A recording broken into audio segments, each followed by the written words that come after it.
Many guitar amps have an input for an on-off foot switch. This allows you to control whether an effect is on or off without actually walking all the way over and touching the amp. These foot switches are mechanically very simple. Basically, all they're doing is taking a 1/4-inch cable and either making a connection between the tip and the sleeve or breaking that connection. To demonstrate that, I've taken a 1/4-inch cable, inserted it into the jack on my amp, and I've attached some copper wire to make the connection. In this first video clip, you can see that when we make the connection between the tip and the sleeve, the reverb effect is turned off.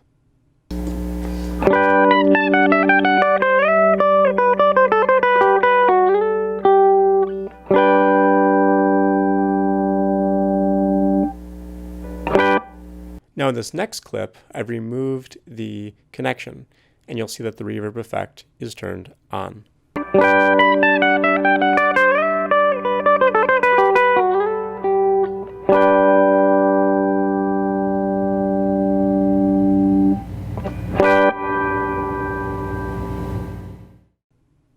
So all we need to do is create a device that makes and then breaks the connection between the tip and the sleeve.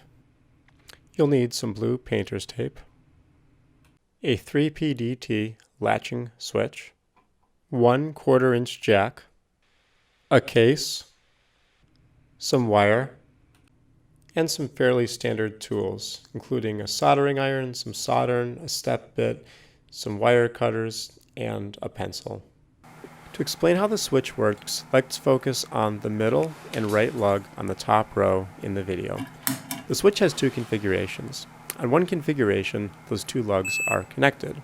If you press the switch, it goes to the other configuration, and in that configuration, the two lugs are not connected. So all we need to do to make the foot switch is connect one of the lugs to the tip and the other lug to the sleeve. It's really that simple, and we're going to do it using a 1/4-inch jack. Let's start by preparing the case. First, cover it in painter's tape. Then take a pencil and mark where you'd like the holes to go.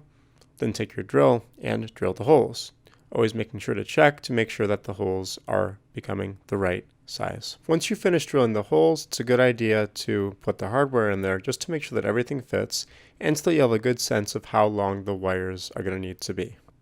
Now let's do some soldering.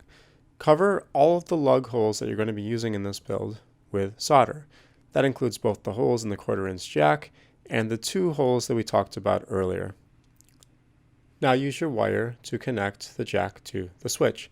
It doesn't really matter which lug of the jack you connect to which lug of the switch. Just make sure that one of the jack lugs goes to one of the switch lugs and the other jack lug goes to the other switch lug. And the way that you'll connect them is by heating up the lug and pushing the wire through the hole where there's already solder.